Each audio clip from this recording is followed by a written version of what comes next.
ഇന്ദിരാഗാന്ധിയുടെയും രാജീവ് ഗാന്ധിയുടെയും. അതുകൊണ്ടാണ് ഞങ്ങളുടെ പ്രവർത്തകർ രാഹുൽ ഇഷ്ടപ്പെടുന്നവർ ഇത് കേട്ടിട്ട് ഈ ഗൂഢാലോചന എന്തെങ്കിലും ഉണ്ടോ എന്ന് സംശയിക്കുന്നത്. അതുകൊണ്ട് BJP-ക്കാരെ വിചാരിക്കേണ്ട, രാഹുൽ ഗാന്ധിയുടെ നാക്ക് മുറിക്കുമെന്ന് പറയുന്നവർ ഒരാളെ ഉണ്ടാവുള്ളൂ.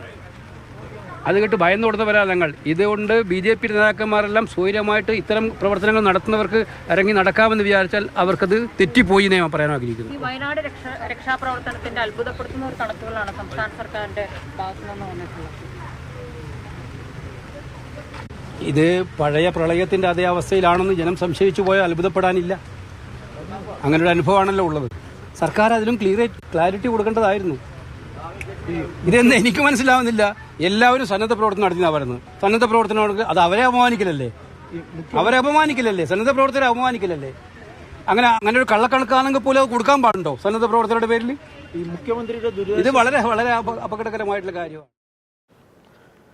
KC വേണുഗോപാലിന്റെ പ്രതികരണമാണ് കേട്ടത്. കഴിഞ്ഞ ദിവസം ശിവസേന MLA രാഹുലിന്റെ നാവ് മുറിച്ചു മാറ്റുന്ന ആൾക്ക് 11 ലക്ഷം രൂപ വാഗ്ദാനം ചെയ്തിരുന്നു പാരിതോഷികമായി. അതേക്കുറിച്ചൊക്കെയുള്ള മറുപടിയാണ് KC വേണുഗോപാൽ പറഞ്ഞത്.